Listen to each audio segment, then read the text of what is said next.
This episode is brought to you by CarterComics.com. It's your one-stop shop for all your comic needs, whether it be graded or raw. Carter Comics has got it all. All you gotta do is go to CarterComics.com, fill your card up with all their amazing comics. Use the discount code FREAKNET, FREAKNET. Save you 10% at checkout. Not only on their website, but also at their eBay account. And the link to eBay can be found on their homepage at CarterComics.com. Again, CarterComics.com is your one-stop shop for all comic needs.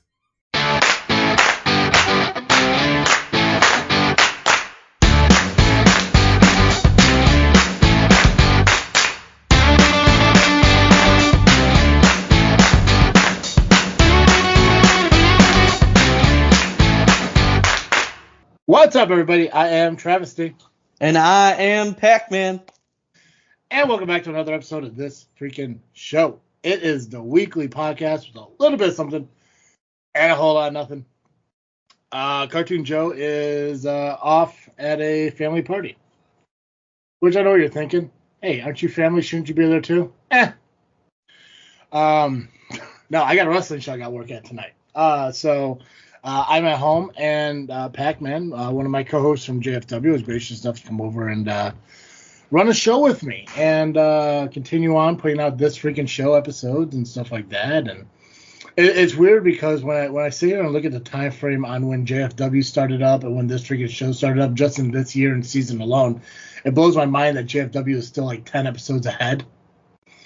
Which I think JFW started the first week of this year, if I remember right. And that sounds about right, yeah. I think it was. I'm trying to remember because we took the last 2 weeks of the year off, I believe. Yeah, and then we came back to talk about Rocket Pro. Yeah. So I remember. Yeah. And then This Freakin Show, we started up season 1's episode. Season 8's episode was, I think, the third week in January. So it's weird that with the additions of doing the J shows and stuff like that, so far ahead. But anyways, that's not what we're going to talk about. One thing I want to talk about is what you did right before we started recording, which makes me want to start recording like immediately instead of you finishing your breakfast. Because I'm also going to eat here in a minute. Because for those of you who do know, we do record This Freakin Show in the mornings on Saturdays. It just became a lot easier. And fucking Pacman's over there eating a bagel, and he's eating it the right way. And I want to talk about that for a minute because you're eating it like it's a sandwich, and I'm guessing all that's on there is cream cheese. Yep, onion and chive. That's what I go to with an everything bagel. It honestly is a good combination. It's the best. When you go to, because you made this bagel at home, but when I go to Dunkin' or if I go to Panera, always an everything bagel. And I think Dunkin' is the garden cream cheese, and I think Panera is like the sour cream onion, chive, whatever. But it is the best combination. I mean, the only alternative is if I go to Panera and I get like the cinnamon crunch bagel with that honey walnut cream cheese. Ooh, that does sound good. It's fucking fantastic. But I love the fact that you eat your bagel just like I do, where it's just put together and eaten instead of somebody eating half and half. And I mean, it's like I don't hate on anybody for how they do it, but it should be eaten like a sandwich. Absolutely should be eaten like a sandwich. Growing up, I always half and halved it. I just always did because in my mind, it's more. Mm-hmm. You have more to eat when you separate them. And you're doing two. Like right now, like I'm eating a Pop-Tart. Now, if I was to take both these and put them together and eat them at once, that's just fat. That's just horrible. But that's not put together like a bagel would be. So I started eating the bagel just like you did when I was working out in the field as an inspector, and I was always eating on the go. Mm. And obviously, when you order from like a Dunkin' and stuff, and you order the bagel and shit, they put the cream cheese. I mean, you could ask for it off, but I always do it on there because I don't have time to smear my own fucking cream cheese. That they just put it together, put it in the sleeve, and then give it to you. It's like it was a lot easier for me just to fucking bite into it and eat it as I go than it is to split it apart and try to eat it. So the more I learn about you, the more I realize we are so similar in life. And it makes a lot of sense because I think what over the course of us talking and getting to know each other and what I've seen from my perspective of you is like you are where I was like just a few years back, which makes me feel good because I feel as I progressed mentally, I become great. Personally, I become better. And I see that happening with you.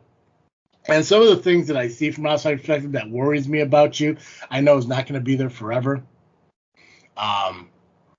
So even though we joke about your mom being my mom, I do kind of feel like, oh, it's like my little kid brother. He's where I was, and sometime he will be where I am.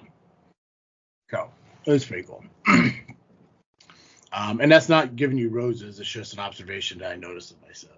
I see. Yeah, no, we'll leave those roses for C-Red. Yeah, that's a power hour thing. I'm not gonna sit here and kiss your ass for 20 minutes.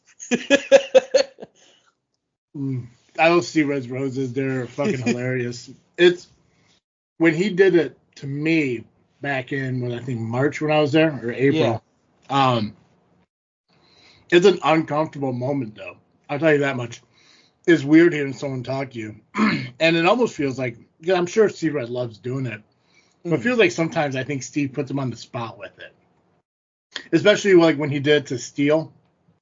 It's like nothing against C-Red, but everything C-Red said in his roses, he's already said in farewell speeches and his his retirement and stuff. But I think Steve just enjoys the idea of like, okay, now it's time for C-Red to take the next 10 minutes to talk about and praise this guy. It's like, why is C-Red giving the roses to somebody he just gave the roses to 3 months ago? It's like, so when he was doing it to me the entire time, I'm like, dude, just don't fucking do it. Like, it's fine. Like, there's nothing I did that changed the course of this business that I don't need to hear it. But Power Hour's doing great shit.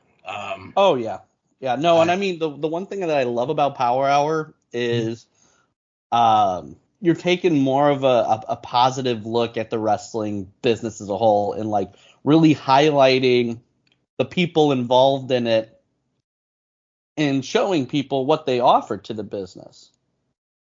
And in life, as you sit there and call them mouth breathers and potty sniffers. Well, yeah, I'm kind of doing. I'm kind of having a phase right now, but I'm going through a motion, damn it. I'm going through a thing, okay? It's a phase, Travis. But you're right. That's why I like that, and that's like when I was talking to Steve a while back. I can't remember if I've ever talked about this. I had to have talked about it on some show at some point. That when when C-Red was retiring last year from wrestling, or as Steve calls it a sabbatical, whatever you want to refer to it, Paul, he calls it a sabbatical, whatever. The idea was that the Power Hour may have ended, that C-Red wasn't going to continue doing the Power Hour, and Steve said that if C-Red retired, he wasn't going to go forward with the Power Hour. Power Hour was going to die.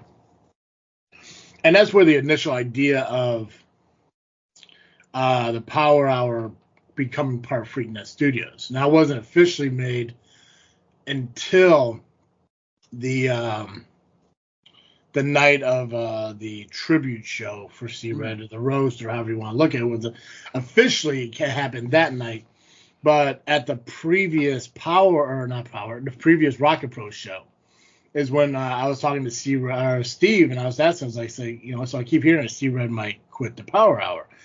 And he was telling me, yeah, if he does, then the Power Hour's done and shit. And I was like, well, there's no point in stopping doing it. You can still do it. I was stupid enough to say I'll join the show with you, which I wouldn't have had the fucking time to do that. So I'm glad C-Red decided to stick around. But it's like, I was like, dude, like, you stick around, we can make it work. And because even though it's the same wrestling shows, yeah, they're not the same wrestling show. You guys focus more on the interviews and all that shit, and we focus more on match cards and recaps and stuff, which Steve still does it from time to time with some things too, but not as many as we do over on JFW. So it's like we have our niches and we stick with it. And whenever I do the interviews, it's more exclusive and like once in a while kind of things, whether it's Ivan or C-Red or even doing the live streams for SCW that I keep getting people like, oh, you need to bring him back. Oh, you need to bring him back. It's like, yeah, maybe, but it's just I'm tired of putting so much on my plate where I get overwhelmed. So I don't want to really focus on adding more to my plate until I just settle through everything we have going on right now. I mean, right now it's definitely not happening with us recording JFW on Sundays during the summer. I'm not going to, do a live stream and then jump on and do JFW. So it's way too much on my day off from my real life. Anyway, long story short, I'm glad Steve decided to stay. I'm glad he decided to. I'm glad Steve Red decided to stay. And I'm glad Steve decided to keep doing it. And I'm glad that they decided to join up with Freakin Studios. So that's been pretty cool. But Pax, not only did Power Hour did, but the LIM officially joined Freakin Studios, about a month ago or a couple months ago or some shit like that? A couple months back, yeah. We had decided to join, seeing, the success of Power Hour coming under the Freaknet banner. I know we talked about it the last time I was on here briefly, and then that turned into, a conversation off air about it. Mm-hmm. And once I kind of explained to everybody what exactly it was going to be, everybody understood. And no, we're all very happy to be part of Freaknet. Yeah, it's an exciting time for it's because the thing is, and what people may or may not know about Freakin Studios is it's not like a financial network where like we're paying people to do this shit. I mean, in a perfect world, it eventually would be. I would love for it to be something like that, where I could financially, I had the funds to build a facility, have people come in, produce their shit, and all this other stuff, and we can make money through that. Maybe one day, yes. Whether it be through actual content making money, winning the lottery, whatever the hell it is. Yeah, that's the dream, because then we're our own bosses and all that shit. But right now, it's just like when I first started doing podcasts, I was part of a group called Podern Family, and all it was just podcasts supporting each other and pushing each other through and everything. I wasn't really involved with it too much. I was just kind of part of it, which was fun because, it helped me meet some people, helped me do some interviews with some podcasts, and, you created these little ads for yourself that other podcasts would put on their shows. Like, hey, this is Travesty from This Freakin Show, and you're listening to History of Bad Ideas podcast and shit like that. And it was a lot of fun because the cross promotion helped, but it just got to the point where people kind of got lazy on it, and they just kind of lost interest in helping each other, and then they just kind of focused on their newfound growth and just utilize it for themselves, which is fine. I mean, whatever. In the 8 years that I've been doing this, I'm sure I've done that from time to time too. But I wanted to develop a network because I wanted to cross promote and help each other. Like, if my fans could find others, could find the Power Hour, could find LIM, could find Fourth Mother Box, could find Jedi Talk, then yeah, I want that to help each other. If JFW wrestling fans could find LIM and the Power Hour, why the fuck not? If the nerdy, personal, people of podcast listeners who listen to This Freakin Show want to listen to Jedi Talking to Fourth Mother Box, then hey, it's a bonus for me too. If growth happens, then we win. And that's all I ever fucking wanted, I mean, I want the funds, but that's down the line. But it's the growth and helping each other. And if I can do this with my friends and stuff, that's fucking awesome. I used to have another podcast on this that kind of at the very beginning was with us and no longer with us, just because we didn't see the same way on certain things, so that had to dissolve. So still a good dude. I had nothing negative to say about him, but just the way he did things, I just didn't want it to reflect on how we do things. So of course, but still a good dude. Like I said, I don't like the idea of political views and stuff destroying friendships and causing rifts in between people, even though it happens. Still, it astounds me that people can like end friendships based on their decisions in November. It's like it shouldn't. Like if you have a true friendship, then that shit shouldn't matter. Mm-hmm.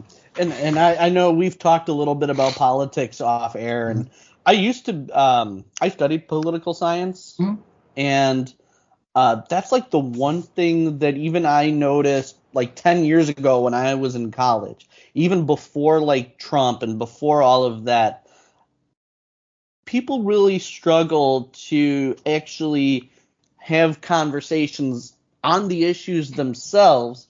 Yeah. They would rather make it personal. And because of that, we're not able to come to an understanding on one another. Like, I'm not going to say my views on here, but I will say that I think the political rhetoric in this country has gone to such a fever extreme pitch that, it's there are days where it's like, when are we going to, all of us as a country, move past all of this and actually start talking to each other again? Never. And I think with social media, that's Pandora's box right there, because everybody's in their echo chambers. Well, what's weird is, and they kind of go off what you were saying a little bit. 10 years ago, even 12 years ago, whatever, before the maybe 2012, 2014-ish era, so a little bit before that, let's say people talked about abortion. Mm-hmm. Now, there's two sides to that argument, pro or anti-abortion, pro-life or, whatever. Back then, your view on abortion was dictated through your argument of abortion. Now, when you talk about abortion, it's dictated based on the political parties. Like, nobody can sit there and say, like I believe abortion should be banned because, I don't believe that the child's life should be taken just because somebody didn't have the, intellectual stability or logical ability to use safe sex. If I say that, then I'm some right-wing extremist. It's like, no, that's just my view on abortion. But again, back then, when you talk about abortion, you're arguing abortion. Now you're arguing political parties. Mm-hmm. And I hate that people have done that now, because they will take. And it's not even just abortion. It's the economy. It's the border. It's crime. Like, no matter what, if you argue it, instead of people seeing that you're pro or anti that topic, they just look at you like, well, of course you're going to say that because you're a Trump lover. Or of course you're going to say that because you believe Biden can do no wrong. It's like, it has nothing to do with who's going to run the country, what political party is going to run the country. It's just my view on the topic we're talking about. And I think people need to separate that shit. Because it's like, I'm not sitting here saying like, oh, I believe so-and-so needs to win the election because so-and-so's views match up with mine. It's like, no, I just want this to fucking end. Mm-hmm. I just want this to fucking happen. I think this needs to occur. It has nothing to do with who's going to be fucking running this country.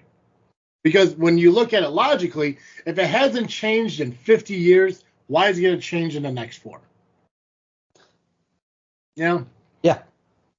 I mean, it's like, I've known Democrats who are against marijuana legalization. I've known Democrats who are more pro-life. Doesn't mean that they support, the Republicans necessarily, but, politics, especially in Will County in Illinois, it is very much, a purple county, because you have, Joliet, that's a little more, they support more Democrats. And then, the further south you go, I've noticed anyway, that it tends to be more Republican. Yeah. And that's the thing and that goes for a lot of suburban counties around here, because there's a lot of mix of views. Yeah. I'll throw it. I'm in a more conservative town, but I'm not far from Bolingbrook, which is more blue. Mm-hmm. The suburbs tend to be more of a mix. What do you think Naperville is? Ooh, it depends on where you're at. It's kind of like with cities. Yeah. The closer you're to the center, the bluer you are. Yeah, like with I went to so I went to college in Elmhurst, Mm-hmm. and I will say, like, Elmhurst College, well, it's now Elmhurst University, very much, I would say definitely just a little speck of blue and a whole lot of red, because Elmhurst is incredibly, incredibly conservative. Yeah, it's. I don't know. Like, I know me and Joe talked about it probably a couple months ago, or a few. I can't remember. Fucking time fucking is. I can never understand it. I fucking lose it. I'm losing myself now. Um, a while back we talked about the population of Chicago and how it's like 75% of the population of Illinois. And a lot of people talk about how that always dictates which way the electoral college goes. Like, it doesn't matter what Illinois Right. wants, it's what Chicago wants. And I get it. I understand how it works. There's more people in Cook County than any other county in this fucking state. And it's one of the things where I think if you really look at it, like, if Cook goes blue and every other county goes red, you still go blue. Mm-hmm. It's a weird thing. Like, I always envision that when you do the electoral votes, when you look at counties and stuff like that, and I don't know anything about politics, so what I could be saying could be true, but I don't think it is. I think it's all based on population, which maybe it should be more Senate based, where it's 2 representatives per county. Mm-hmm. I don't like the idea. I disagree with the idea of people saying that Chicago should be separated from Illinois. I think that's fucking stupid. But I understand their mindset on it, but that's just fucking dumb. Because then you just basically 100%, yeah. Yeah, because then you just basically say, it's like, well, I don't get what I want because they get what they want, so they need to fucking go away. It's like, it doesn't, like, shit doesn't really work that way. Like, that's not how life fucking works. You just gotta accept it for what it is and just move on. It's like my mindset I have with people in my town who are constantly complaining and bitching about some of the work that's going on in my town as far as remodels and road work and all that stuff. And I understand that they're frustrated that downtown Peatone is torn to shit, and it's been like months that no one can actually be on downtown because the roads are all torn up, the sidewalks are torn up, businesses are fucking struggling. And I understand that, and I sympathize.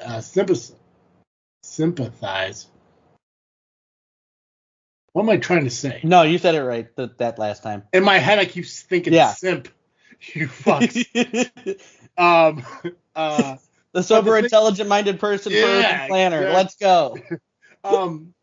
But at the same time, it's like, if you don't like what's going on, there's a million other fucking towns you can go live in. Like, if you really fucking hate what Peatone's doing, go to Beecher, Mantena, Monique, Grant Park, Matson, Manhattan, Wilmington, Braidwood, Morris, Joliet, Shanahan, fucking Solomon, fucking Riddick, Buckingham, Herscher, Grant Park. Dude, it's like there's other options you could do if you have a problem with where you're at. And that's no different than anyone else. All these people can say is like, Illinois sucks. Then fucking move. Look online, find a job, get employed, and fucking move. Mm-hmm. It's like why sit there and just be bummed out that you live where you don't want to fucking live. And I will say, with going back to what you were saying about people wanting to separate Chicago from Illinois, the rest of Illinois, is the other side of that coin is you do that, a lot of the economic power and the jobs and a lot of things in the state center around Chicago, so you lose that aspect of it. So some of I'm trying to think of a way to the way I want to phrase it, but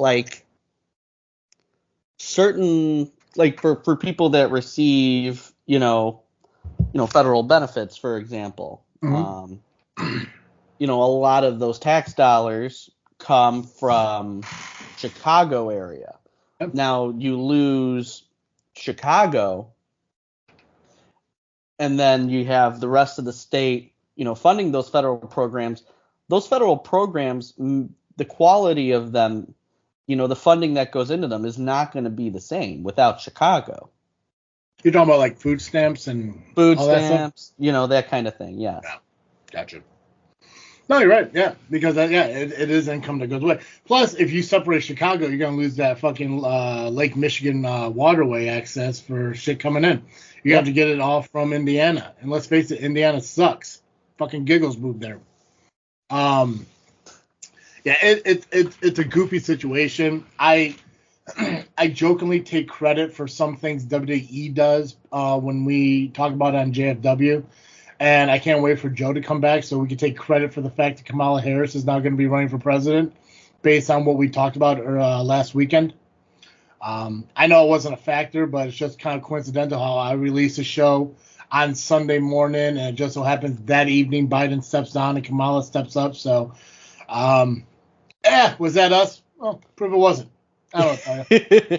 And that's when we were talking off air because, the news about Biden dropping out happened while we were recording JFW. Yeah, and yes, they do. It's not like they can dispute it because they said it that morning, Sunday morning. Biden was the guy. Biden's the guy. He's the man. But all of a sudden that evening he steps away.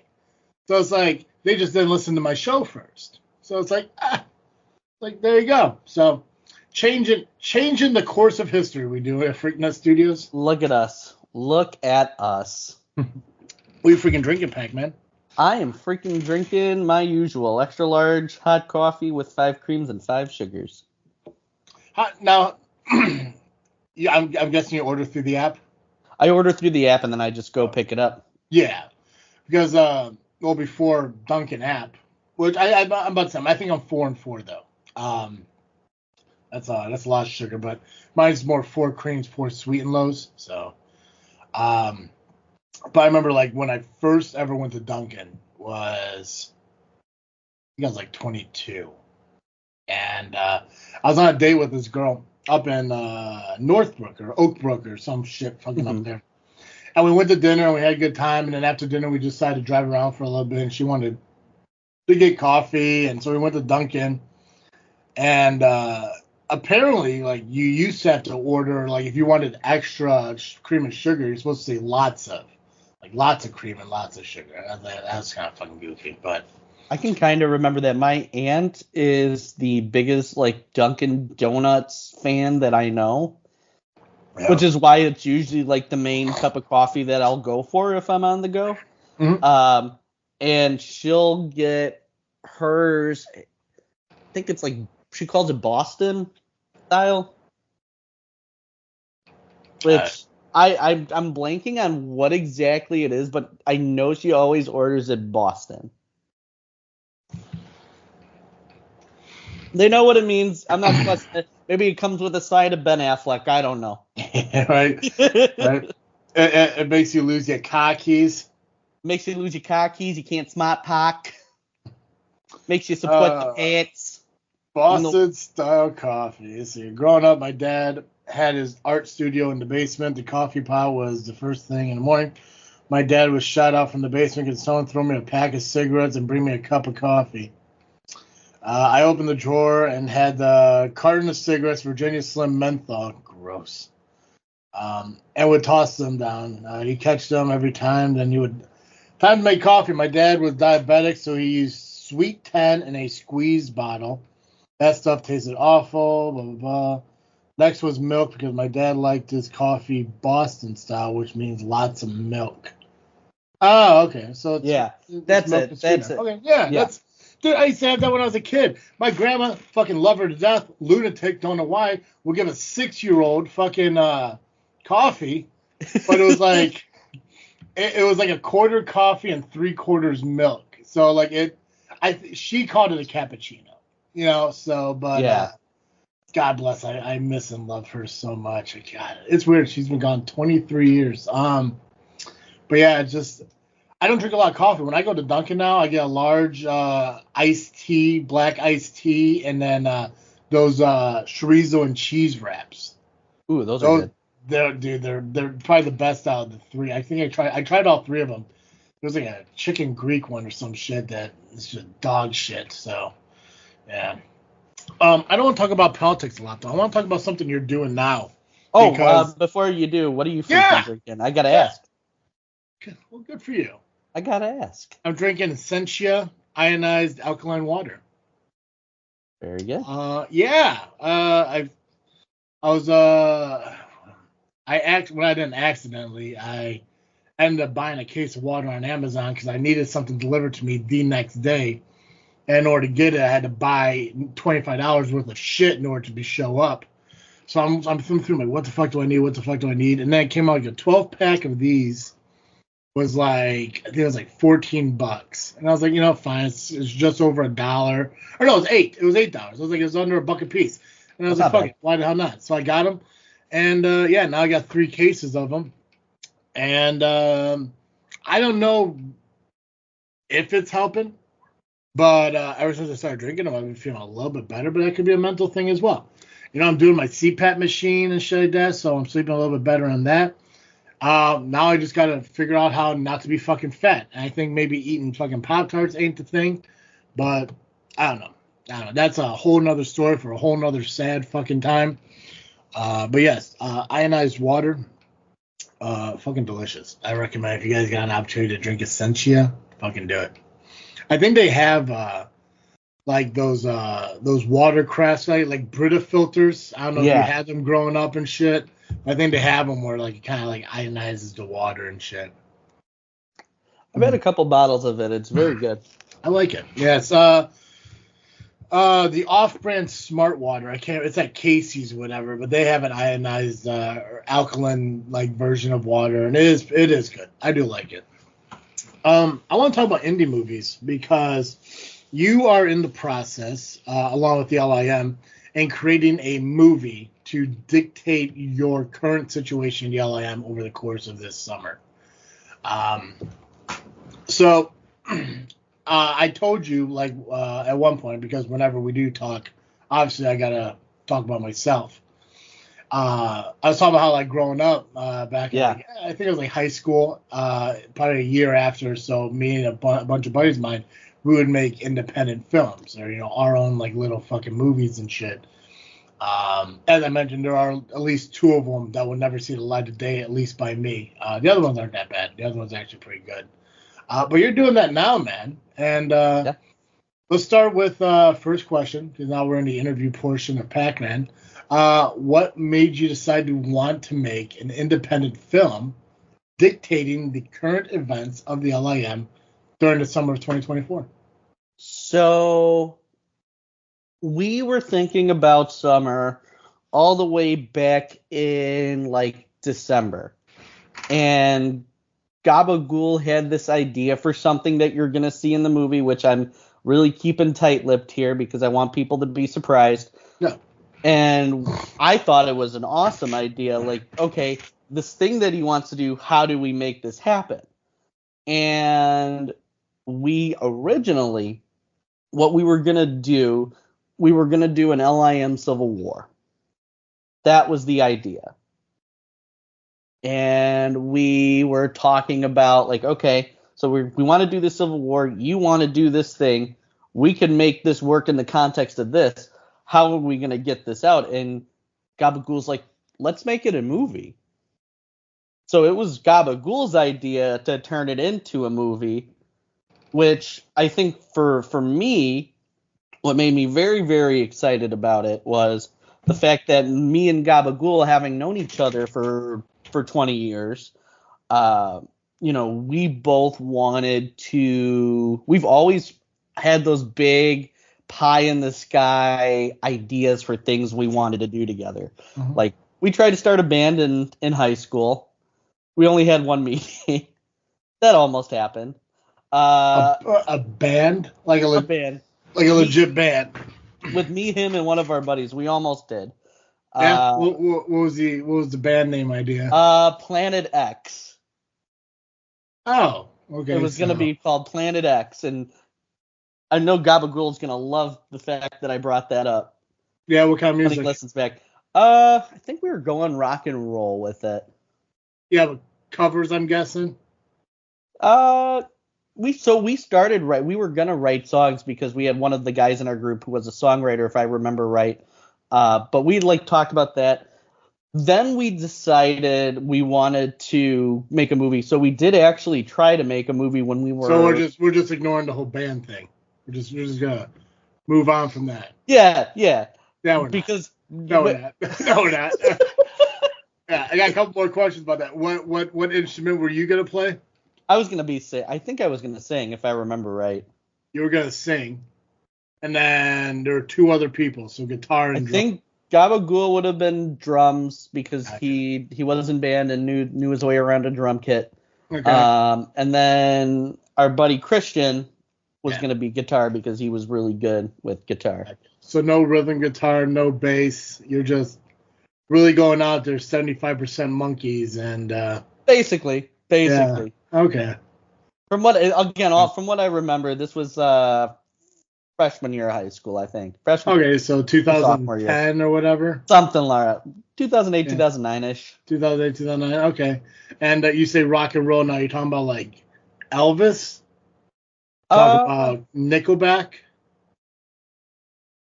I don't think we got to that stage of firming it out, but So you just said rock and roll. Like I want to sing rock and roll, but not what kind of rock and roll. Yeah, we didn't get to that far in the planning stage. Yeah.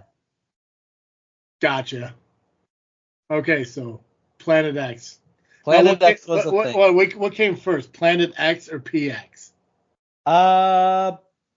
Planet X, because PX would have come in sophomore year when I was given that nickname. Okay, because I was going to say right now, if Planet X was your idea, you clearly just said, oh, this sounds close enough to PX where I'm okay with it. No. So that would have been freshman year, and then PX, the nickname was coined my sophomore year of high school. Gotcha. Yeah. Okay, so anyway, movie. We had this idea. One Friday night, we were going to just make a zombie movie called The Last Hope. Now, the trailer is still in the ether. It's out there. And it is the most unintentionally funny thing that I think we've ever done. You uploaded it online. It was on YouTube for a little bit. It should still be up there. I think Gabagool deleted that channel. So, Gabagool, if you are listening, re-release the Last Hope trailer. Yeah, release the Last Hope. The people need to see it. The people are demanding it. Which I love the fact that it sounds like you just ripped off Last Jedi and New Hope, but I think the name was Gabagool. But basically, with this trailer, I'm coming into Gabagool's house. He's sitting down playing solitaire and just professing his love for solitaire. Then he's reading off the scores of some basketball games. Yeah. And then we hear like a banging. We're like not sure what it is. We're trying to get a hold of our buddy Christian on the phone. I'm like, I keep looking into the camera. I keep grinning at random points. Like no commitment to character at all. And then we had Christian come in at some point with like green face makeup. And he was the zombie, started eating some gabagool, and I ain't talking, the sandwich meat. And I ran away because I have good survival instincts to like not stay where there's a fucking zombie. Solid, good, yeah. That'd be concept 1, get away. Awesome. Yeah, so. That is around somewhere. I'm sure he still has it, but that was the trailer. That was the trailer. Sounds like that was the movie. That was the trailer. We were gonna film some more stuff, and then life happened. I think Gabagool was in a play, or no. Christian was in a play, so then we never got around to filming it, but. It always became a running joke. How does one guy doing one play dictate the completion of a movie or not. So the drama club at Lockport, very, it takes a lot of time. I was in it, Gabagool was in it, and Christian was in it. But we all knew each other before that. There is definitely, like, when it comes to, like, the stage and, plays and rehearsals and stuff, it does take a lot of time away from you from other things. Yeah. You were in plays in high school? I was. Yeah. What kind of plays? Throw me out some names. So I was in a version of Jack and the Beanstalk called Jackie and the Chili Stalk, where I was an evil version of Jack, which, if you want to really think about it, the way that character was written is basically a prototypical version of the Top Fan. That is the best way I could describe it. Okay. There was Alice in Wonderland. I was the White Rabbit, which I'll send you off air, but I lost my tail on stage. My tail fell off my costume in the middle of, like, the big climactic chase scene, my first night out. And then there was Shakespeare Project, where I was a pro wrestling referee for, what was the name of the play? Because it's like a bunch of different Shakespeare plays modernized. Yeah. It was Taming of the Shrew. Okay. And they turned that into, like, a professional wrestling match. And they had to cast me. They knew I was the big wrestling nut, even then. So I got to teach the actor that played Petruchio how to do a single leg Boston Crab, which I was very proud that I remember the name of that as I was showing my drama director a couple moves on the actor. I'm like, what moves can we do, Pat? I'm like, all right, single leg Boston Crab. There you go. It's easy. It's easy to do. Yeah. It is an easy move. But that was fun. And then I directed a play with my buddy Stevie. For school. It was a one-act play. We did a version of... Oh, crap. Well, I'm trying to think. Was it Noel Coward? It was... I'm trying to remember... I can't exactly remember the name of the play, but it was about some dinner guests getting mixed up. And they invite the wrong people over, so they have to figure out who the hell they invited. So you directed an actual, like, an act from an actual play. You didn't write a play or no. It was a adaptation. I know it was Noel Coward. Okay. But I've always had that, like, theatrical side to me. Even in college, like, for, like, half a semester, I did a little bit of improv.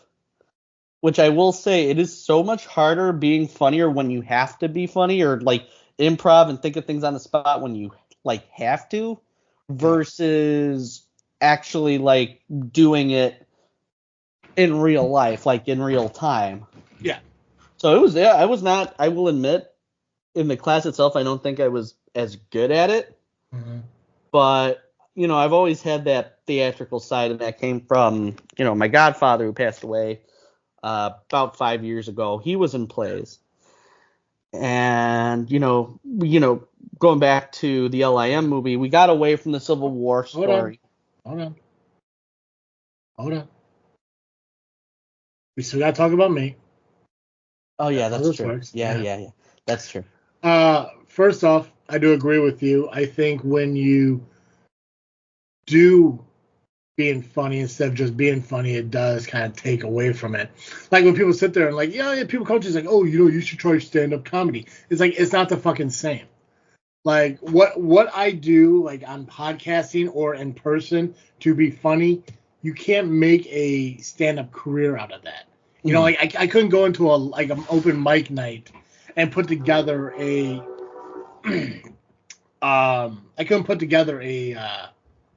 I forget what it's fucking called, but I couldn't put together a group of jokes and be funny. I mean, I'm not that kind of guy. And I thought about that, like driving home and shit, being like, oh, if I told a story like this and I opened up like this and blah, blah. But even to me, it's like, that's just not funny. Like, so I couldn't put together a 5-minute block of comedy or some shit. I'm just funny just because I'm funny, because I say random things at certain points that maybe a little bit line-ish, but it's it's different. So I agree with you on that. Also, I also did a play. I did one. It was a musical. It was called I don't remember. I do remember that I was a principal and people were getting ready to put on a play. So it was a play about a play. And the main character gets knocked out by accident and falls into the reality of what the play is. And it's based on the Renaissance Fair. And so, like, the first part, I was the principal. And then the second part, I was a king. And I want to say it's called A Night to Remember. I just can't remember if that's what it was. I do remember that I was... Oh, God. No, I don't think I was. I think I had a royal subject called Circumference. I can't remember what I was called. But I remember, still to this day... so this was when I was 11 years old when I did this play. My very first line in the play was, this auditorium is looking fabulous. Does everyone have their costumes? And the first line in the second act was, are all the preparations ready for the animal fair? And I remember those because the run-through, the dress rehearsal, the final run-through before opening night, the very first line that I said was, are all the preparations ready for the animal fair? And I fucking froze.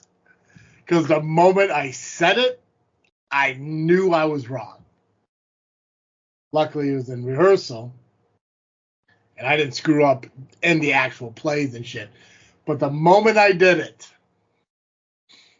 I fucking heard it. I was quiet. I was like, fuck. And then I just did my fucking line. Like I said, it was a dress rehearsal in front of people our age. So it wasn't bad, but still feeling like I fucked up. I'm just like, God damn it. But because of that moment, I remember those two lines from the entire fucking thing. It was also kind of weird that fucking, like, my girlfriend at the time was playing the role of my daughter in the play, and she ended up fucking, her character fell for another character, and I think that was the downfall of our fucking relationship. But, it was fine. We were 12. It doesn't really fucking matter. But anyways, okay, so movie. Yeah. Movie. So with the top, when we went away from the Civil War story and we're like, okay, we can still try to get to the same, outcome. Yeah. But we got to do something different in the middle. And I was at the Monday Night Raw in Chicago, the last one, where The Rock beat down Cody Rhodes outside in the rain. And I'm like, what if I did something similar to the final boss? Mm-hmm. But it's like this, like, fan with a superiority complex that's just trying to hold on to the LIM championship by any means necessary. Yeah. And I started thinking about it. I ran it by the guys. I'm like, hey, what do you think? Like, what if I went heel here? And they're like, they loved the idea. They thought it was cool. And so the top fan came about. From that point on, I started really watching a couple things to sort of figure out where exactly I wanted to take the character. I was talking a little bit about my godfather earlier. He was like one of my favorite people because he was very theatrical. That's why I got into the arts like I did, because of him. Because I remember when I was still living in Chicago and he was doing community theater, and he did a play called 10 Little Indians where he was the judge. And, I mean, his intensity was like, it was scary, and it didn't me being so young, I think I must have been in first or second grade. It was scary, but I was so captivated by it because, it's the polar opposite of who he is. In a way, this character is kind of like my tribute to my godfather. But I also have been taking time to watch a couple things that have influenced that character. So, like, Injustice Superman. Gollum from Lord of the Rings. There's a little bit of that influence there. Norma Desmond from the movie Sunset Boulevard. Basically, she is a former silent film star trying to hold on to her former glory in the age where talkies started to become more popular in movie theaters. Gotcha. So, there's that little element of PX holding on to his past glories, with the match in December being LIM champion. He's still holding on to a lot of that. Mm-hmm. I mean, there's the aspects of the character, like some of the things that I've mentioned, there's aspects of that we're not at that point to show those aspects yet. Like the Norma Desmond stuff, that is coming. Yeah. I have some ideas for that already, but it's been fun. It's been challenging being that character and like staying. I'll admit I've struggled staying on all the time with it, because it's like when we were doing the bit where I kicked Danny in the dick.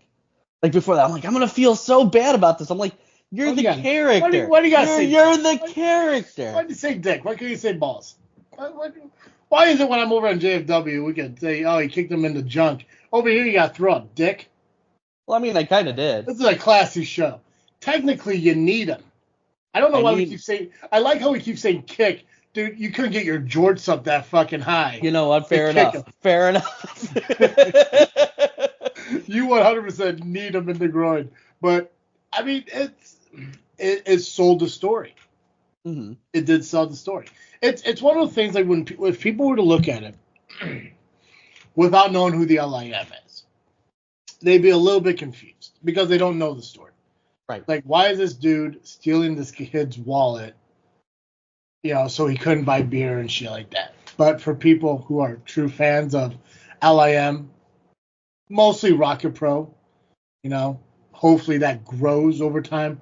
IPW, I think, has been kind of catching on to it too. That Richard guy, I think, kind of watches your shit, and fucking Chet, I'm sure, is watching your stuff. I can't remember that one dude's name. The shorter, elderly black dude who seems to be at every Lincoln. He's Lincoln. Yes, I love Lincoln. Yeah, awesome dude. He's fucking everywhere. Like, oh yeah. It seems like every couple months he's popping up at a new fucking company. But then obviously because of Power Hour, you got Rion, and Rion's part of IPW, and you got Steve, and he's part of Wrestle League and C-Ret. So it's like people are tuning in to the LIM. So they're starting to learn more about you. So the kick in the giblets was a little bit aggressive, but you sold the story through it, So anyways, go ahead. I'm sorry. Yeah, just fucking saying dick. God. And then when we got to, the explanation part of like, I knew I was going to have to explain myself at some point. So Gabagool came up with the idea to do an LIM podcast episode about Operation Crazy Rock. And the idea behind that was it's a one and done where the LIM tries to strip the LIM championship away from PX to stop whatever it is he's been doing, especially the stuff with Danny. The idea that he had was PX has to steal Simp's gear and is in disguise as they all talk shit about him. Uh-huh. And I when he threw it at me, I'm like, I love that. Like, I think it'll really get people's attention. You could do a two-parter with it like we did. Mm-hmm. So a lot of the ideas that it's been me and Gabagool. Everybody's thrown their ideas in as well. Double J has a character arc that we're building with. Smiley, we're working on some stuff for him. Simp, I'm going to say, is very, very critical to where we're taking the story. Danny right now, he's got his own character arc he's doing right now. Maximus Orion, we actually got him doing, a character arc as part of this story based on some of the things that he has said about the LIM championship. So everybody's got a story. We're just making sure that nobody gets lost in the shuffle, because this is going to be this is the most ambitious thing LIM has ever done. And we want to make sure we highlight as many of us as we can.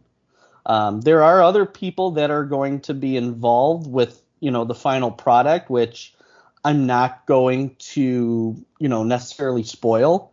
But I think if you're a Rocket Pro fan, some of the things that we have in store are really going to get people talking. And I think it's going to hold people's attention, to say that. Yeah, I think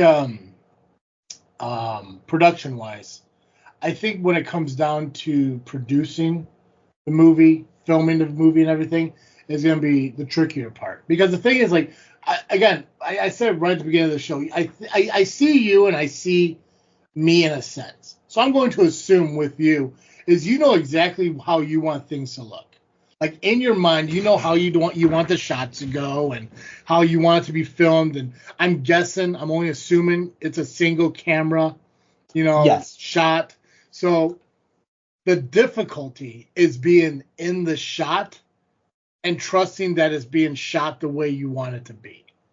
When I did my videos with my buddies, Derek and Jason, 60% of them were just us. We included people in over time, but it was always Derek, all he wanted to do was just film. He didn't want to direct. He didn't even want to be in the movies, but he had to be because we needed a victim. But he just wanted to be behind the camera and being kind of shown what to do. And then he did the editing. So directing and running it was me and Jason. So we were able to work with each other. And while I acted, he kind of ran the scene and vice versa. Now, obviously, there were scenes where we had to be together because, again, there was only 3 of us. Right. So it's kind of like telling Derek how he had to do it and saying, listen, so when me and Jason are at this point and I'm grabbing him and throwing him up against the wall because he was also a victim. He was, 5'4", 5'6" at that time and, 90 pounds. So victim, bad guy. He lived in a creepy ass fucking house. So listen, so when I grab Jason, I put him up on the wall and shit and choke him. I need you to get an image from here to here. And I need you to zoom in onto his face and everything because I need to see him struggling and shit. So he would do it, and I would watch it, and for some reason, and I'm not a perfectionist, but I just liked ways. I like things that are a certain way. So I would watch it. So we would shoot it. I'd watch. I look. I'm like, it's right there, but it's just not right. It's like let's try it again, but let's do this because you also have to have that mindset of these are 2 completely separate cuts. You're going to be cutting from here to here, but you could kind of envision how the cut's going to look and just the angle just was and shit like that.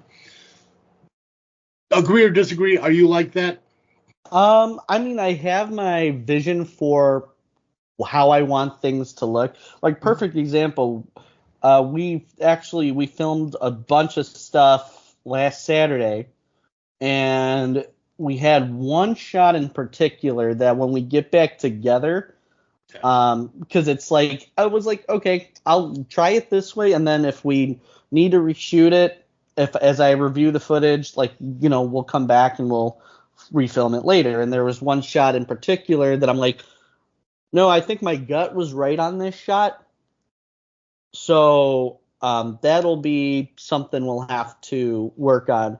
I'm always thinking about camera angles and how I think things should look. All of us have kind of taken turns behind the camera.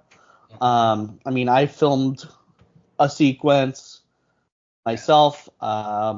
Tricky Nicky has filmed a couple sequences for us, and he's taken behind the scenes photos for us. Check out Beartooth Photography for his work.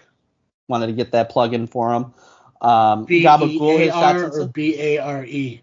Let me see. I had this. Oh no, I guess I don't have this sticker. Oh, here. Nice gut, bro. Thank you. I can't help it. I'm a big boy. I love how not only did you say dick earlier, but you shoved the camera right into yours while you were looking for a fucking piece of paper on a video podcast, by the way. Bear. Okay, so B-E-A-R. Gotcha. Bear fighting photography. Okay, you said bear tooth. I thought it was bear tooth. It's bear fighting photography. Now that's a fucking solid name for something as well. Yeah. Bear fighting photography. Okay, awesome. So check that out. But yeah, we've all taken turns behind the camera, and it's honestly a collaborative effort. We're all kind of contributing our own ideas to things for how things should be shot, different angles we could take with different things. As far as the script, I always say there's a script, but realistically, I kind of went with a Iron Man approach. So we kind of have where the scene should start, where the scene should end. And then because we all are pretty good improving and bouncing off of one another, I outside of maybe a couple lines of dialogue that I think are critical to certain scenes, it's all pretty much just going to be improvised. Yeah, I never had a script. I like that because yours is going to be different. I don't know. Like, do you have a time of how do you have a length of the movie? I don't have a length of the movie, but I'm thinking it's going to be around an hour. If I had to guess, it's going to be around an hour. The longest movie we ever made, I think, was 35 minutes. But that's after we started out with an 8-minute movie, a 12-minute movie, a 16-minute movie, a 20-minute movie, and then 34. We have a movie out there that is 45 minutes long. It's just not edited and created. I would still love for that to be done, because to see something we did 12 years ago finally be finished would be fantastic. I don't know if the footage even exists anymore, but we did the same way. It's like there's once you have that connection with your friends, you're able to kind of play off each other and get a job. If you sat there and said, listen, Justin, okay, this is what we're doing in the scene, and there's going to be a lot of talking, monologue, whatever the fuck it is.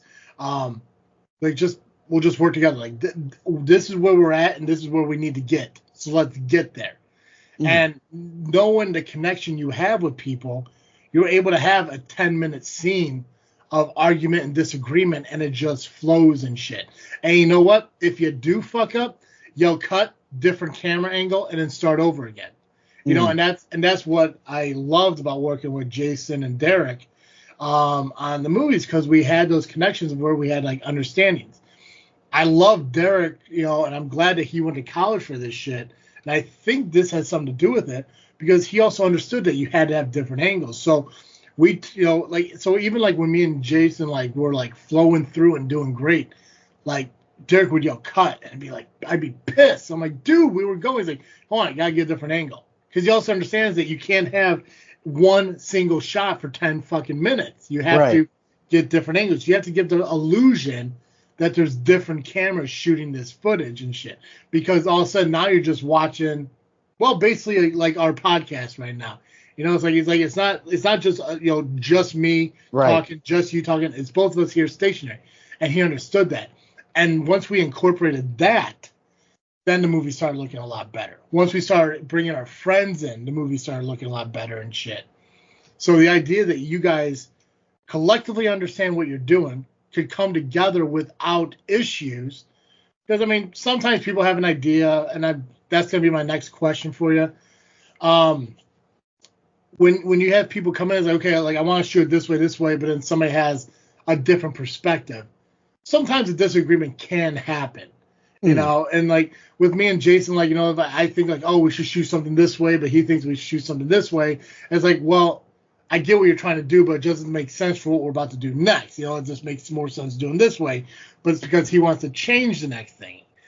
And then, it's never like a screaming match where it's like, fuck you, dude. It's like, it's just never like it's just one of the things like, okay, fine, let's end up shooting both and see which one looks better. Right. Yeah. Or we don't got time, let's just do it the way we planned and move on. We can always use that scene for another fucking movie. Show you that. So, have you come across a moment where ideas kind of clash in a way. Like I said, not in a full-blown argument, just a minor dispute that you obviously will get over, but in that moment making the production based on time and what you want to do and shit, has that dispute occurred yet? As far as you know what, actually, there was a subplot written in the original script of the movie involving time travel. Now, we might go back and revisit that as separate LIM content, because I think what we had there was a pretty goofy idea that could work. But I had met with Thomas Foolery when we were, his name's Cody, but he's a friend of mine in Gabagools. But I'd given him the script, asked him some of his thoughts, and he's like, that was like the one comment he had about it was, you know, the way that you wrote this does seem a little bit complex, and I think it's gonna, you know, take away from the story you're ultimately trying to tell. Like, it could work and it could be funny, and it was sort of the time travel subplot would have involved me. So it wasn't so much one of his parts, it's, you know, my part, and it was going to play a role into the movie. So I kind of sat with that. I thought about it. Like, I was like, yeah, you know, can we try to make this work? And then I started thinking about it even more, and I'm like, you know what? He is right. Like, the way that I had written it probably was going to confuse a lot of people. And then when I tried to think of a different way of doing it, I'm like, yeah, but then I don't know how to write us out of it. So I'm like, well, just scrap it. There's a different way I can go about getting the same result. So as far as like where that time travel subplot would have led, because I wanted to get real weird with it. And it's a running joke between me and Gabagool, because in 5th grade, for some reason, our teachers let me go into each of the 5th grade classrooms to tell them that I wanted to build a time machine. I had pretty crazy imagination. So I gave my speech. Everybody was on board, and then everybody talked to their parents, said I was an idiot, and yeah, there you go. So Gabagool was like, we gotta have it in there because that's funny, and I was like, yeah, it is kind of a tribute to all our friendships and stuff, and I loved it. I'm like, okay, we can think of a way to make it work. But the way that I was thinking, in retrospect, I don't think it was going to get the same result. Well, why don't you just hold on to that idea and make your own LIM hot tub time machine and make an entire prequel about how you guys came together as friends. There you go. So it's not just based in one scene of one movie. Now you're just making an entire fucking movie. And if you do it based on Hot Tub Time Machine, you don't got to character yourself up to make yourselves younger. It's just you guys. And I'm sure you can find a way to get into your school, and you guys are in 5th grade class, but you're in your fucking 30s. Hot Tub Time Machine. All I'm going to say is stay tuned because there might be I will actually give a little bit of a spoiler. There will be a flashback scene in the Lovely Intoxicated movie. We are doing one, but I won't say more than that. Well, we've been seeing the gimmick play out on the Power Hour, on JFW, on LIM. Seeing people come out on Facebook, make posts. You over at the Slammers game over the weekend, being LIME. And shared that, promoting the Nova Awards and stuff like that. Still doing your top fans, referring to yourself in the third person. So keep doing it, dude. It's fucking awesome. The teaser you released for the movie, I like it. I think it's really cool. I like the fact that I don't know who posted it, but why is top fans sitting on Dwayne Johnson is funny.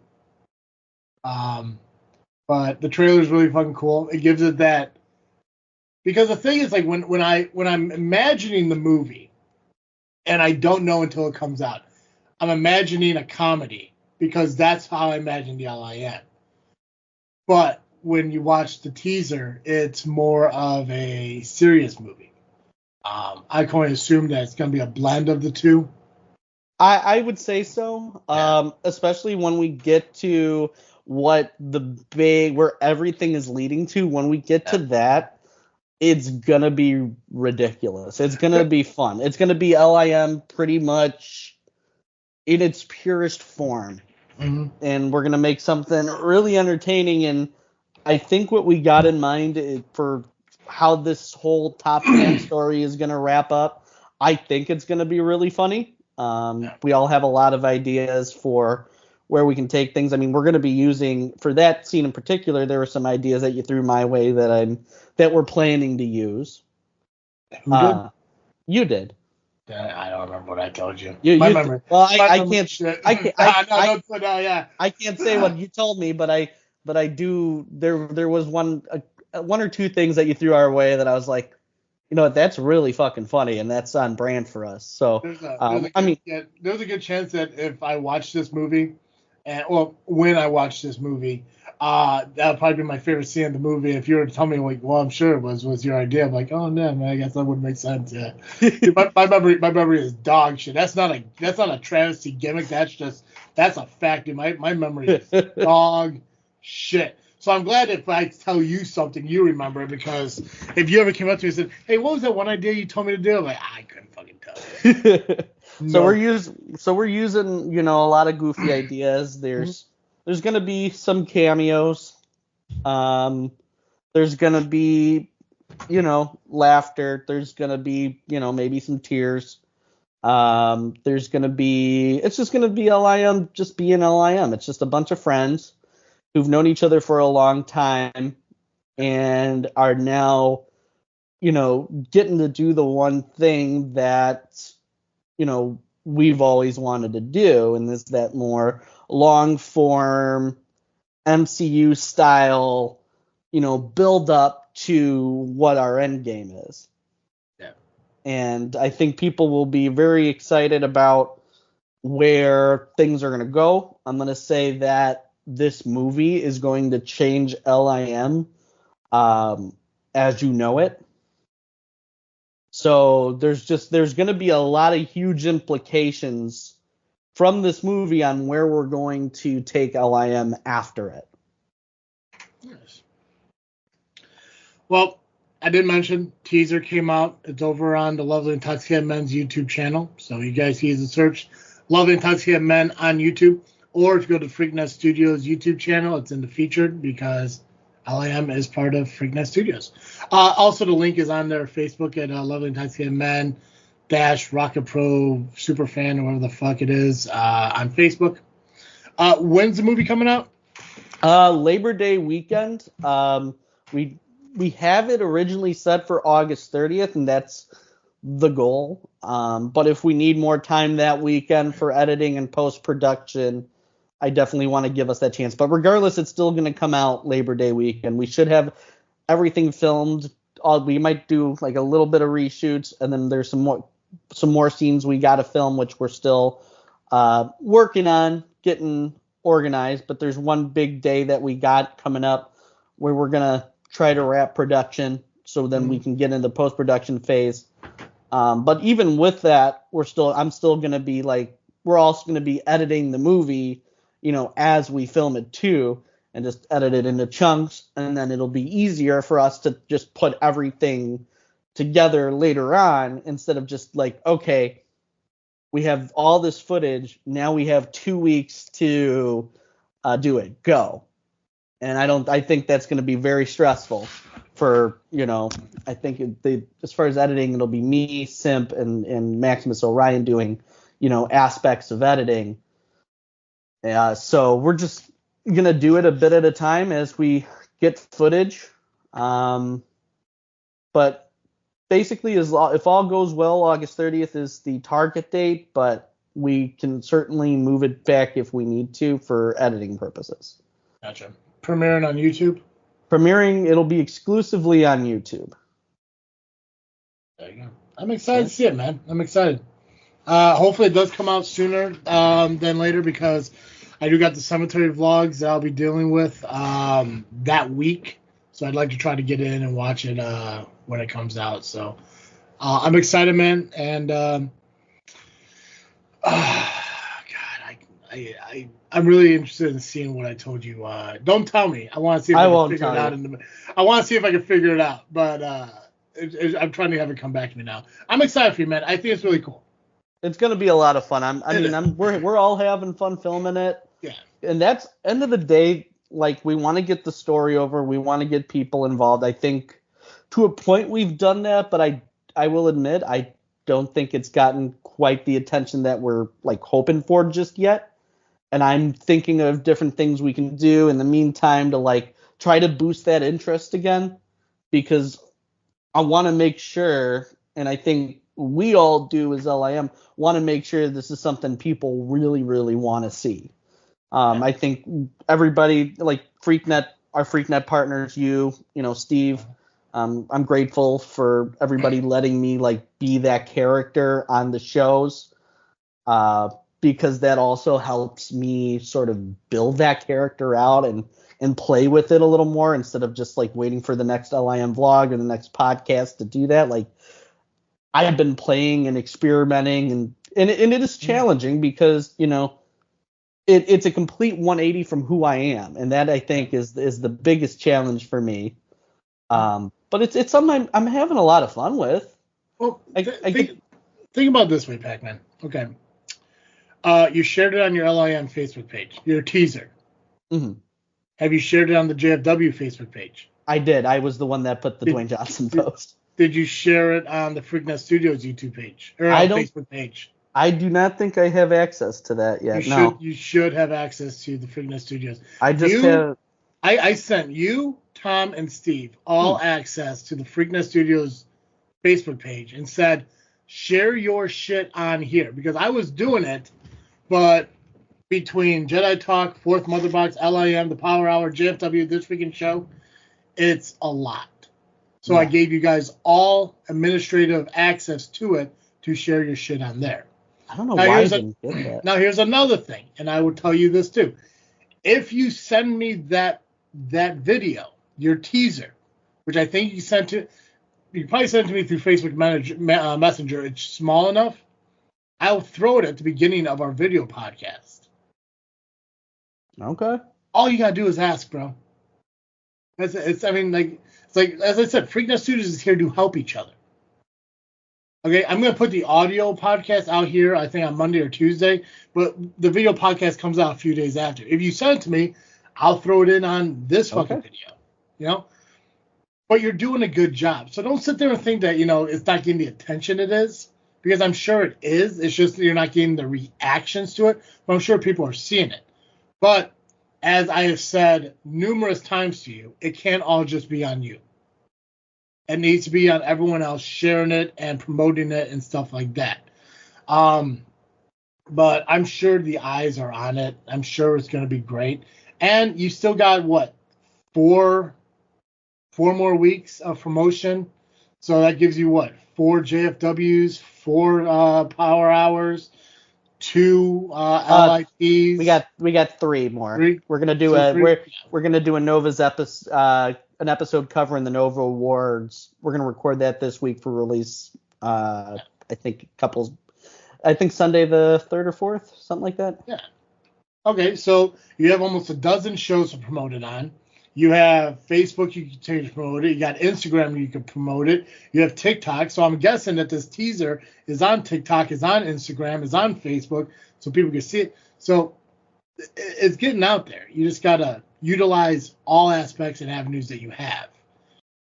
Also, Justin, John, Josh, Nick, Danny, Will, all these people need to fucking contribute to the promotion of it as well. Because that's the way things succeed. You have to do it as a group, as a team, So, but I think it's going to be fun. I get the worry, I get the stress. See, I got lucky. My videos weren't made for people to fucking see. It was just made for us and my friends to have fucking fun and do it. So I didn't have stress making it. I get your stress because you're making an hour-long fucking production that you're going to show the fucking world. But at the end of the day, you achieve something and people are going to fucking see it. Send me the teaser. I'll put it on this video. I'll throw it up on a couple of the JFW podcasts and shit too. Maybe ask Steve to share it on his page. I'm sure he'd love to do it. So yeah, you got the outlets, man. Just utilize them. And if you don't have access to Freaknet Studios, I'll look into that because I'm pretty sure I did the same day I made the Freaknet group chat. Okay. I'll check that. I'll double check, but I don't recall. I recall seeing a message like that, but I don't. I'll look into it after. Yeah, because you're in that group chat because you turned down getting together on August 10th. So cool for you. Which is fine. I think Steve has like frontline that weekend anyways too. I don't fucking know. But dude, promotion of the LIM will happen through Freakin' Studios is what we do here. But outside of all that, what are you freaking thinking about? So I'm thinking a lot about Deadpool and Wolverine. I went to see it yesterday. No spoilers. I will give my spoiler-free thoughts. Worth it? Totally worth it. Totally worth it. Everything that I was hoping for in the, I guess you could call it the official debut of X-Men in the MCU. Now, I mean, I know like they said that Namor and Miss Marvel were mutants, but like to actually see Wolverine, to see Deadpool, Fox. I think Fox. Seeing Fox, but like getting to see Hugh Jackman again as Wolverine in that costume, fucking amazing. Fucking amazing. Well, it's something we've been waiting on since the Wolverine in like 2012 or 2008 or some shit like that.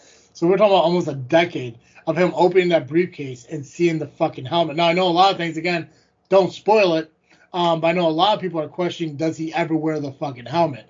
I know there's clips out there that discuss, because the one thing that the MCU and Disney have done was like they show trailers, but they edit things out that's different than the actual movie. Mm-hmm. So a lot of people had the perception that Wolverine is wearing the helmet or the mask or whatever the fuck it is in certain scenes. It's cool if he is. It is awesome that it is Hugh Jackman. I'm sure based on how the MCU is, they're going to be at alternative universes and there's going to be alternative Wolverines and shit. I do have one question I'm curious about, but I'll ask off the air, and I do want to answer on it, but it's just because I'm just kind of curious. But my plan is to go tomorrow. So I know a buddy of mine I was trying to get to go with. He can't do it till next week. It's like, I'm not waiting till fucking next week. I wanted to see the shit last night, but by the time I got home from work, I was like, fuck it. And I thought about going on Thursday night and taking off on Friday, but no. So I plan on going tomorrow morning and watching it, and I'll go watch it again next week. Because Wolverine is my top 5 Marvel characters. Love fucking Wolverine. So give me a top 5 Marvel for you. I know it's going to be a little bit long, but fuck it. Give me your top 5 Marvels. Number 1, obviously Spider-Man. It's been my day one guy. Wolverine, I would say, is like my number 2. Okay. Hulk would probably be my number 3. I love me some Iron Man. I would say he's my number 4. Okay. So really sticking with the Avengers there. Yeah, number 5. I like the Fantastic Four. Yeah, pick one of them though. Come on now, man. One of the Fantastic Four? Yeah, Jesus. Yeah, I'm not giving you a top fucking 8. Jesus Christ. I was just saying the Fantastic Four as a whole. All right, but if I had to pick one of the Fantastic Four that's my favorite, probably Ben Grimm. Probably the Thing. Gotcha. Wolverine's my number 1. Punisher for me is number 2. Ghost Rider is number 3. I like the badass vigilante-ass kind of fucking characters. Deadpool is 4. And for number 5, I really dig fucking Psylocke. Okay. I really like Psylocke. Yeah, I think those 3 or those 5. I think that's my 5. Yeah, I know Wolverine, Deadpool, Punisher, and Ghost Rider are always in the tops. It's that always that number 5 that really changes based on my like mood and shit. But I recently watched X-Men Apocalypse, and I'm just a huge fan of fucking Psylocke. So I really like her. Anyways, go ahead. Continue about Deadpool. But so the one thing that I will say is like cameos aplenty, won't spoil any, but you know, if you've been following those movies, you'll be very happy to see some people. There was one in particular where the costume design for whoever this character was taken straight from the comics, and it translates so well to screen. And it's probably one of my favorite interpretations of this particular character. There is a really great cameo in there that I won't spoil that is fucking hysterical. It's so funny what they do with this character. So I'm looking, if you'll get a kick out of it, I know. The fight scenes are shot so well. There is one single shot, maybe like 3-minute fight scene, and I'm a sucker for that kind of thing. Like those continuous shots. Like I love the movie like 1917 about World War I, and it's shot as a continuous shot. So like getting to see some of that in Marvel, especially in the fight scene, the way that they shot it, where it kind of looks like a video game, would be the best way to describe like a beat 'em up, you know, like a Genesis style. So I love the way that the fight scenes are shot and choreographed. The humor's good, very meta. I love the commentary on the modern state of the MCU they throw in. Like that level of self-awareness I thought was awesome, especially given like fan concerns with where the MCU has been in the past, few years since Endgame. So overall, I loved it. Is there anything Marvel related as far as TV shows and movies you would recommend people to watch in order to understand parts of Deadpool and Wolverine? I'm guessing you have to watch Loki because we know it has to do with the TVA or whatever. Yeah. So I'm guessing Loki's an important thing to kind of a little watch. bit just to have that background on what exactly the TVA is. And there are some characters from the Loki show that do appear. I'm hoping Owen Wilson's one of them. That'd be fucking clever. But there are. Anyways, but no spoilers. But is there something that needs to be watched? I mean, I'm not talking about. If you haven't watched X-Men yet, fucking get out from underneath your rock. It's been around for almost 2 decades. But like, I guess anything now. I guess my question. I could ask it here. It's fine. Do you need to watch the animated X-Men 97 to understand what happens? No. Do that? Okay. Because I was just curious if they were going to utilize that in any way with this. Because, no, like I said, like with Doctor Strange, they kind of utilized, what if, incorporated into that. So I was just really curious on if this was in any way. So, okay, cool. Because I'm not caught up on 97.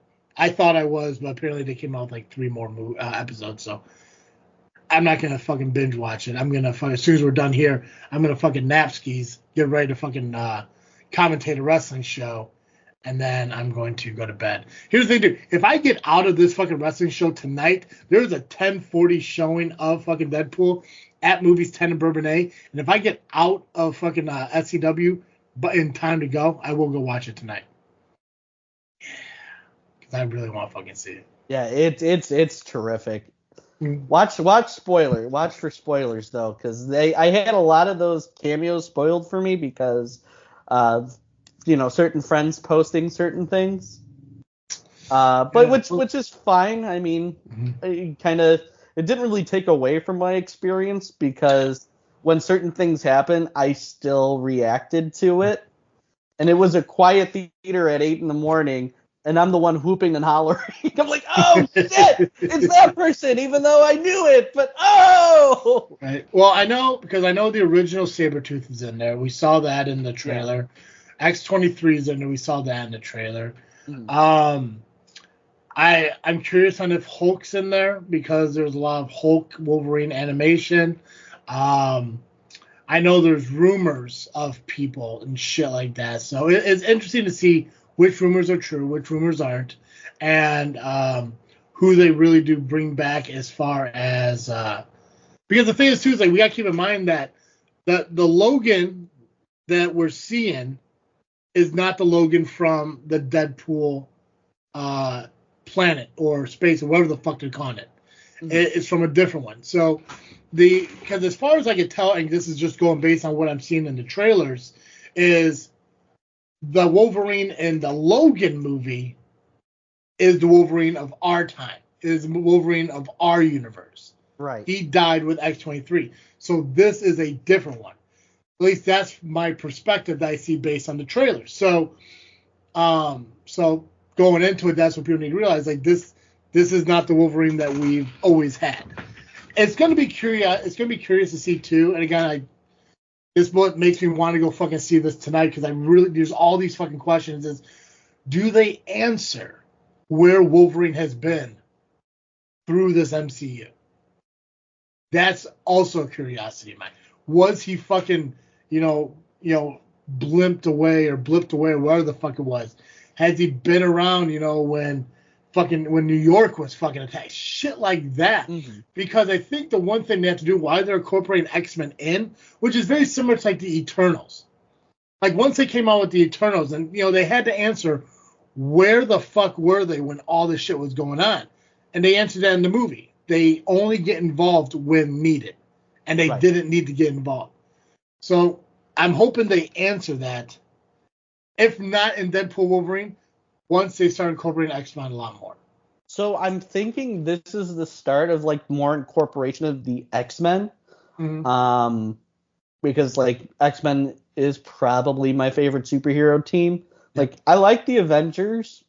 Justice League, depends on the day for me. I know that's DC, but it depends on the day for me. Yeah. But like X-Men has always been like my favorite superhero group. Yeah. So I'm really, really excited to see them now in the MCU. And if I'm going to, and I don't think this is much of a spoiler, but I do think that they did set up a potential Avengers versus X-Men movie. Okay. I think there are some teases for it. I mean, they're moving away from Kang with Jonathan Majors, doing what he did and getting fired by Disney after the court case. So I'm thinking it seems like Feige wants to go more Avengers versus X-Men and have like a multiversal war between the Fox X-Men universe and the 616 of the MCU. Gotcha. So I'm thinking that's what it's setting up. Awesome. Well, I look forward to seeing it. Like I said, if I can see it tonight, I will. If not, it'll probably definitely be tomorrow morning. I think the first one's at 10 a.m. So enjoy it. I will. What are you freaking thinking? This is going to be my first wrestling show since May. I took the month of June off from all of wrestling. I did not make the SCW show in June that they had at the Music Fest. So I'm excited to get back. I'm excited to commentate. I'm excited to watch some Southland Championship Wrestling down in Shabans. And it's just going to be nice to kind of get back over there and get back into the swing of things. Obviously, SCW is the one I go to the most. I do try to hit IPW whenever I can. Rocket Pro whenever I can. It's just weird because, like I said, like with all the other stuff that I like doing, that I want to do, as far as JFW and this freaking show, it's like when I can find the time to have to myself, I want to fucking take it. But at the same time, I want to get back to fucking wrestling shows. So my hope and my goal is at least by the end of the year, I want to make it to a Rocket Pro show, an IPW show, an ARW show, and an MCW show. Those are the ones that are definitely in the area that aren't on SCW days that I can fucking make. So I do plan on making the Rocket Pro season premiere. I don't know if I'm going to make the fan access. So I can't see if fucking LIM's going to walk away with 6 fucking awards.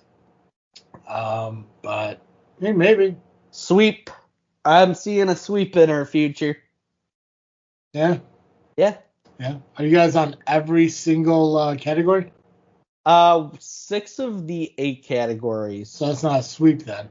So it'll be I'm saying for the ones that we would get nominated for, hopefully we have one award or one category where we're nominated twice. Yeah. For a Jimmy Kimmel chant and then Turtle starting a crappy landlord chant. Yeah. So one of those has to lose in order for one to win. So it's still not a sweep.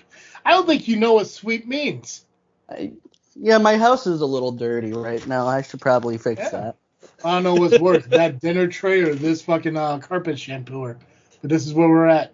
But no, I'm just excited to get back into professional wrestling and get down to SCW tonight. And I'm really excited to see because I got to talk to Hunter because I really want to start doing some more to start promoting these Majestic shows, especially with Capri coming in next month I did see that. Yeah, saw that. Yeah, so I'm probably gonna dive back into SCW a little bit heavier than I have recently. But it's just more about managing my own time. But I also gotta start making time for myself, and again, that relates to a lot of health shit. So wrestling, bro. Wrestling. Pax, I appreciate you doing this. I don't know how, but once again, I'm almost at a fucking 2-hour show, so it's you. That's what it is, man. It comes down to you're the common denominator. I can do these shows in 45 minutes with Joe, but here we are, an hour and 36 minutes in. But I appreciate you doing it, and I had fun the entire fucking way. This was a good time. Thanks for having me on again. Fuck yeah. Always, man. Like I said, I like doing them. I mean, obviously, I love doing it with Joe. We've been doing it together for 8 years. That's never going to change. But when he's not available, I always like to do stuff with you or Jay or Nubby because it gives you guys more to talk about outside of professional wrestling. So I gotta get Nubby. I was supposed to have Nubby on with me a few months back, but I was having internet issues. But I would like to get him on here by himself and see how long we could talk before we just fall into wrestling again, because it'll happen. I mean, it all comes back to wrestling. It'll always come back to wrestling. But tell everyone where they can find you. I know we talked about it through the whole thing, but where are your social medias that people can follow you and the LIM?